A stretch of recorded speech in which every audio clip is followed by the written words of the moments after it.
Solar panels in Glasgow, we must be crazy. But look, the sun's out today. The sun is out today. From being up here, you can kind of see all these roofs. Some of them have solar panels, which is fantastic. Most of them don't. And you think, well, how can we all be empowered to actually make use of this technology free from the sun? For Glasgow City Council, they've set the target to get to net zero by 2030. So there's a huge job to do with decarbonising our energy supply across the city. The system we use here is one of our society for the benefit of the community. It will sell electricity both to the council and to the grids. It would hope to make a small profit, and that small profit will go directly to the people of this area.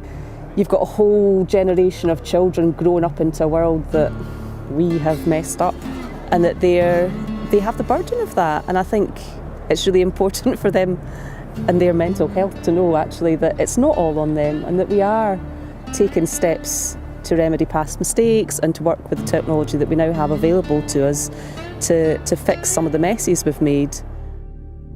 Yeah, we are disrupting the way the energy system works. We have these massive big multinationals selling energy to houses, making a huge profit. So we're coming in with a completely different model that local people can invest in and benefit directly from. Anyone in the local area can invest in this solar technology, help address the climate emergency head on, and benefit the local community. It's a brilliant solution. We've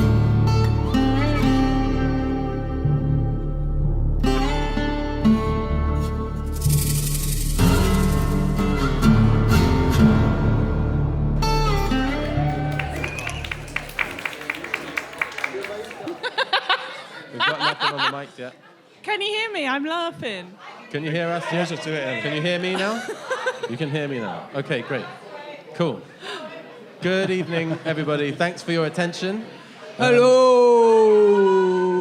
We're just going to... We've come to entertain We're going you. to talk through various different views on what it means for a city like Glasgow to transition into a 21st century energy system. We'll just introduce ourselves very quickly to start with. So my name is Joe Smee. I was involved in this project primarily through I used to work for the funding body from the Scottish Government who supported this scheme. I've recently left that job, but I'm looking to get involved in more community energy projects in a more direct way. We can't hear you. Can't hear you. Hello! I feel like we're going to have to speak really loudly to get the attention of everybody after they've had loads of beer. And we want to talk to you about community energy. Anyway, my name's Ellie Harrison. I appeared in the video that you just watched, and I helped to set up the Glasgow Community Energy Co-op. And I'm here with my lovely friends from the co-op. Yeah. I'm Fraser Stewart. I'm part of the co-op as well. I'm a researcher and an activist, and I am here to start a fucking revolution. Yeah.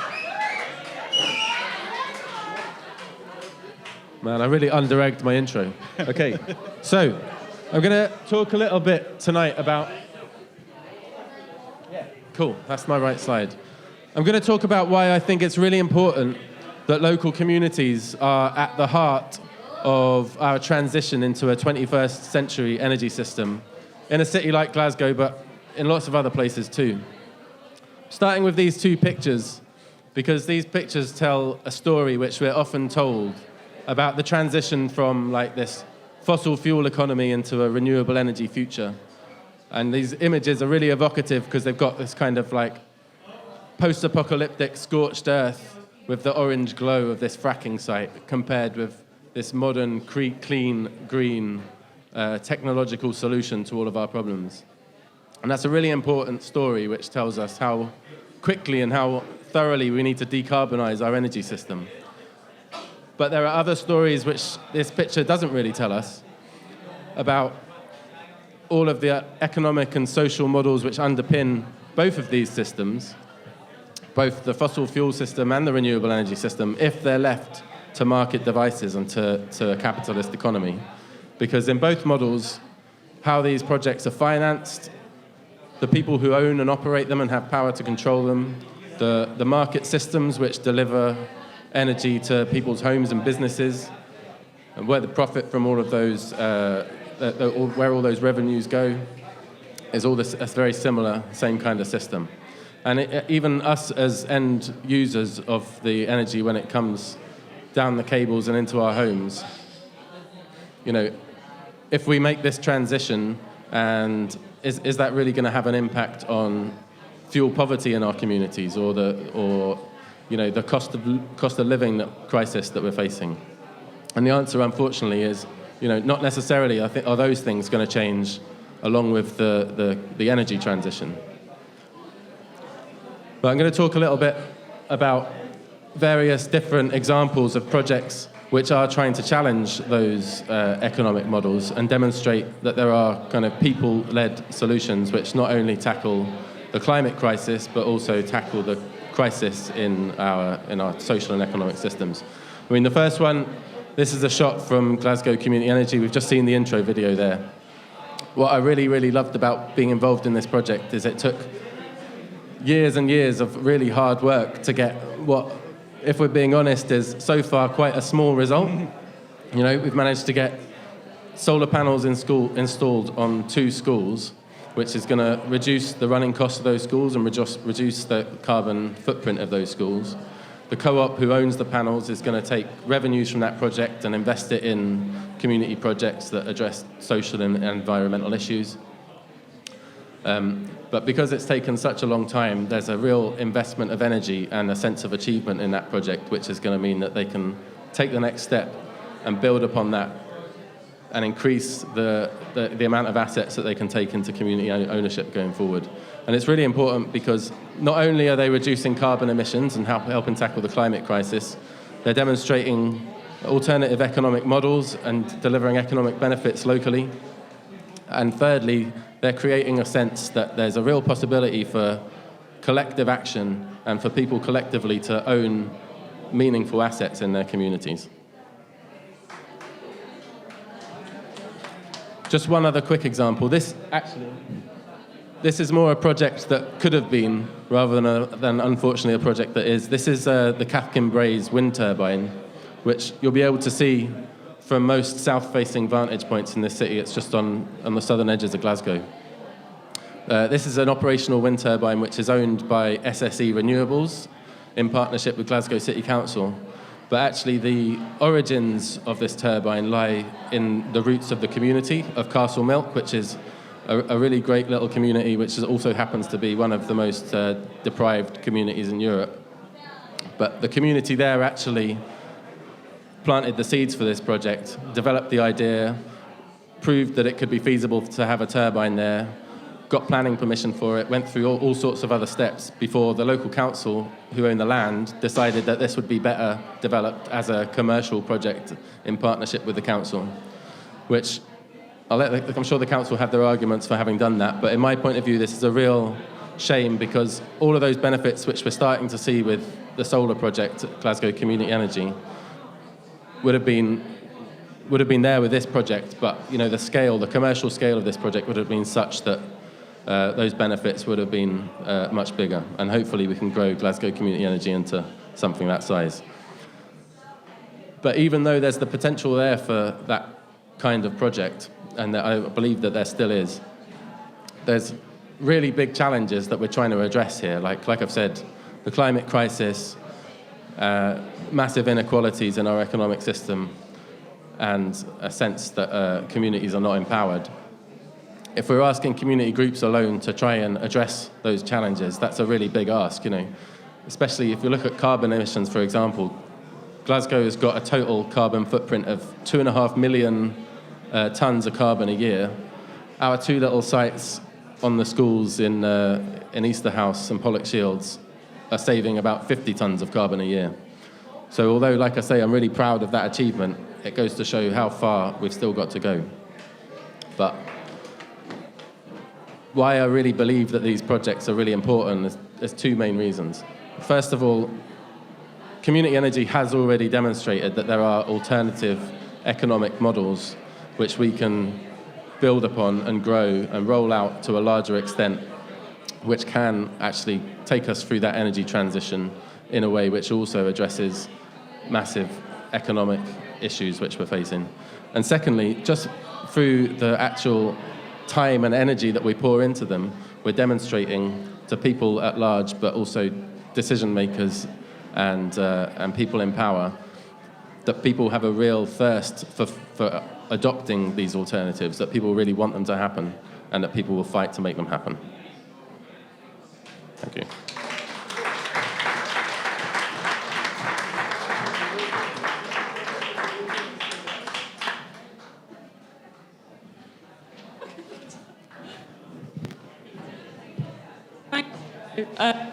And like Joe said, our small project it's installed.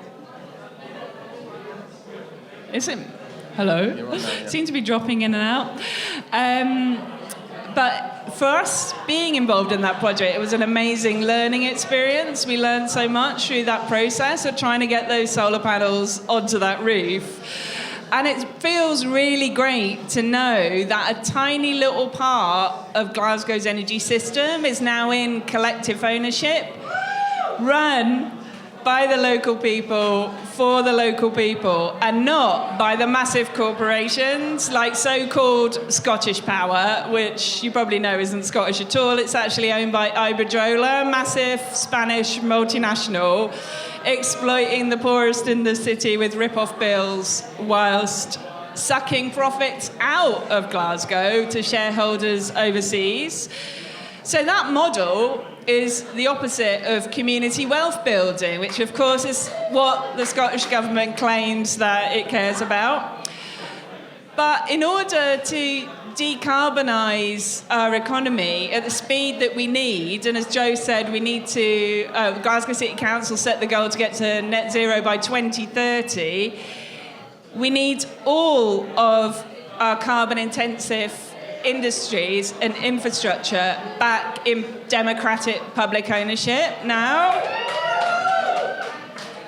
So I'm really inspired by the movements in Germany, where they've held local referendums to take their energy systems back into public ownership, and specifically in Hamburg in 2013, where they won the vote to take their energy system back into local control, and it was having it in local democratic control that helped them to accelerate the decarbonisation of their energy across the city. That's what Glasgow needs to do now. Let's have a local referendum on bringing all of our services and infrastructure back into public ownership. This is musical chairs, but it's good because I now want to talk to you about something completely different. So what I was saying is that actually heating and lighting of our homes is not the biggest contributor to carbon emissions in Scotland and in our city. The biggest contributor to carbon emissions is transport. So alongside doing Glasgow Community Energy, I've also spent lots of time. See? There's the emissions. There's transport on the end. I've spent a lot of time campaigning with Get Glasgow Moving for a world-class, fully integrated, publicly owned and accountable public transport network for our city. So we want our buses, our trains and our subway being planned and coordinated to work together to serve all parts of the city so that everybody can get where they need to go without needing to own a car. Like public transport is meant to work, and like how it does work in most other European cities. But of course, the only reason we can't do this in Glasgow is again because of the massive barriers that have been put in our way by the deregulation and the privatisation of our buses and trains in the 80s and 90s, meaning that we've now got so many different private companies running different parts of the network, and they only care about maximising profit and not about providing the services that we need. So I'm sure you're all aware of the scandal around, some of you may even have one of these travel passes. So if you're a COP delegate, you've been given a free travel pass that you can use, multimodal, you can use on the bus, the train and the subway. This is something that we have been campaigning for for 5 years. And the fact that the Scottish Government and the UK government have pulled this out of the bag when these global elites descend upon our city shows that it's possible with political will and funding. So if we're serious about getting to net zero by 2030, then we need these travel passes rolled out to everyone across the city. And we need to bring our bus network back into democratic public control immediately so that we can plan the network to reconnect all of the isolated communities. And then we can think about what we want to do with our old, outdated, carbon-intensive infrastructure. Like so many other forward-thinking cities across the world, like Seoul, where this photo's from, and Utrecht, where they have removed motorways and reinstated the rivers that once ran below them. So Glasgow's M8 runs over the Monkland Canal. So why not remove it once we've got a public transport network in place and install that canal which runs all the way up to Easterhouse? You could cycle along it and visit our second installation at Ashton. You don't need this.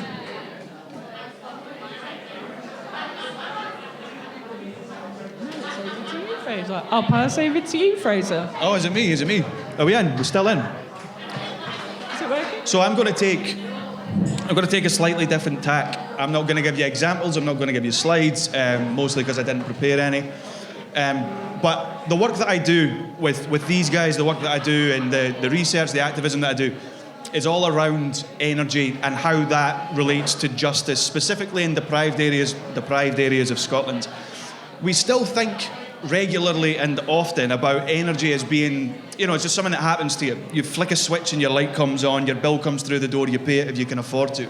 It's a very material kind of relationship that we have with it. We still don't think of it as the thing with this enormous social, political, economic, physical impact that it has. It's tied up. Everything that well-being is about is wrapped up in energy, in transport, in heat, and the electricity that you use. But we still think of it very instrumentally. So I think we've got a dearth of thinking here that needs to progress. Because energy isn't just something that, okay, we've got a system, we pay our bills, we switch it on, it goes.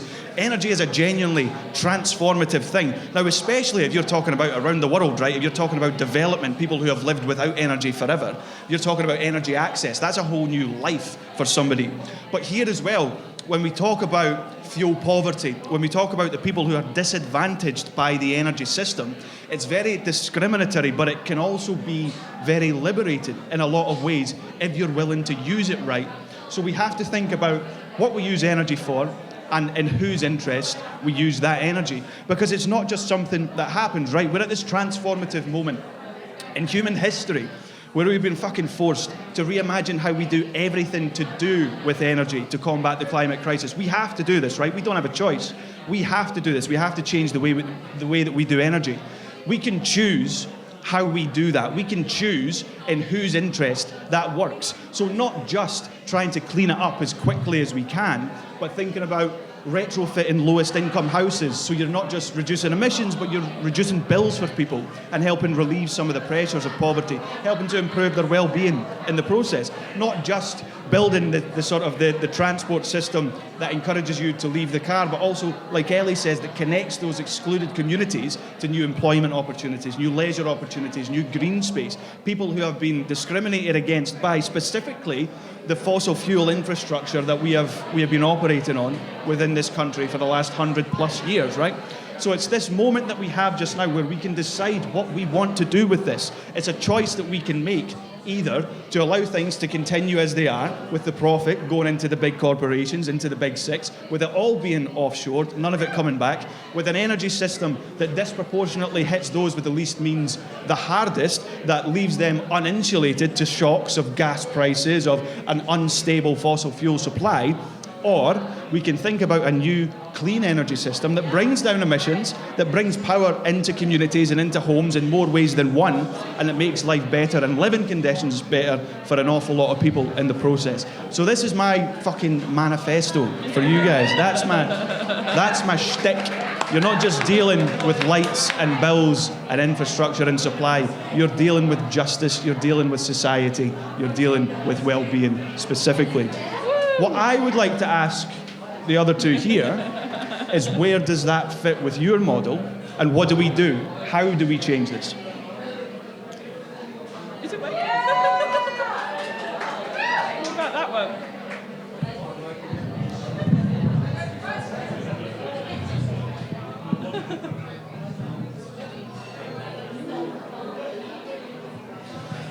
Yeah, so I think that really fits with what we're saying, Fraser, like in a sense, there's this transition that we've got to go through, because if we don't, the planet fries and we all die. But is it possible to go through that transition and stop the planet frying if we're going to just replicate the same economic models that have kept us in, with drastic inequalities in our society and people trapped in poverty? And I don't think it's really possible. And it's like actually, from my point of view, the community energy sector, since its inception 15, 20 years ago, was working in a time when actually people didn't even really believe in the concept of renewables, generally speaking. People who were trying to develop renewable energy projects were being laughed out of the room in like government departments and big business. And so actually, like, lots of those people really did change the nature of the debate and what people thought about renewable energy and its possibilities. And I think that it can do the same thing when we're talking about economic models and the way those kind of affect our lives.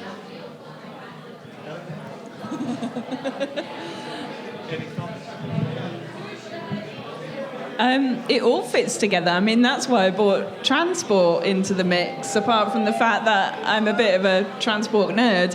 But we had to consider all of the things that are creating carbon, that are creating emissions, and it's all aspects of our lives. And like you said, it's about making sure that the people who have the lowest emissions at the moment get the most amount of investment and the most amount of help.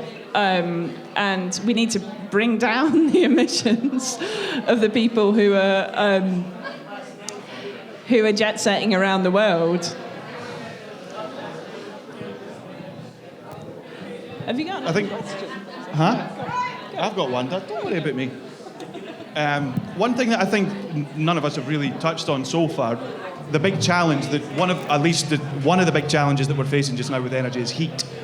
And it's the big debate in the UK just now is who can afford a fucking heat pump and who's gluing themselves to what so that we can get homes insulated. And it's not something that we've really worked our way through just yet, and it's not something that any of us work with intimately. But it seems one of those things where we're talking about, again, big, expensive solutions in terms of heat pumps and stuff. But are there opportunities, as I've turned into a fucking host here, is there opportunities as you guys see it for something different, whether that's, Joe, district heating under a community model, or whether that's simply a massive retrofit program like the Carbon Co-op Run, which you can also do in a way that benefits the community? Where do you sit with this? Well, I would love to see this happen street by street. Like, I think it's absurd to think that every single one of us has a separate little boiler in our houses, right? It's just nonsense. And like, everybody's got a little fossil fuel boiler, and we don't need to have that. Like, if we went street by street. What's the news? Are we finishing? Yeah. Okay, let's get the district heating installed street by street, because I think that would be a beautiful experience to get to know your neighbours more. If you had to collaborate on this project, have your individual boilers taken out and have all the pipes put through. And yes, that needs to be publicly funded. We need to put loads and loads and loads of money into that. And of course, we need to retrofit at the same time, but let's do it in a collective way. Is this the main message? You have the main message. I think we have to finish now, but it's been a pleasure talking to you all on a Saturday night in Glasgow. Thank you so much. You can visit our website. It is up on the screen. And follow us on social media and all the rest. Thank you, Joe. Thank you, Fraser. We've been Glasgow Community Energy.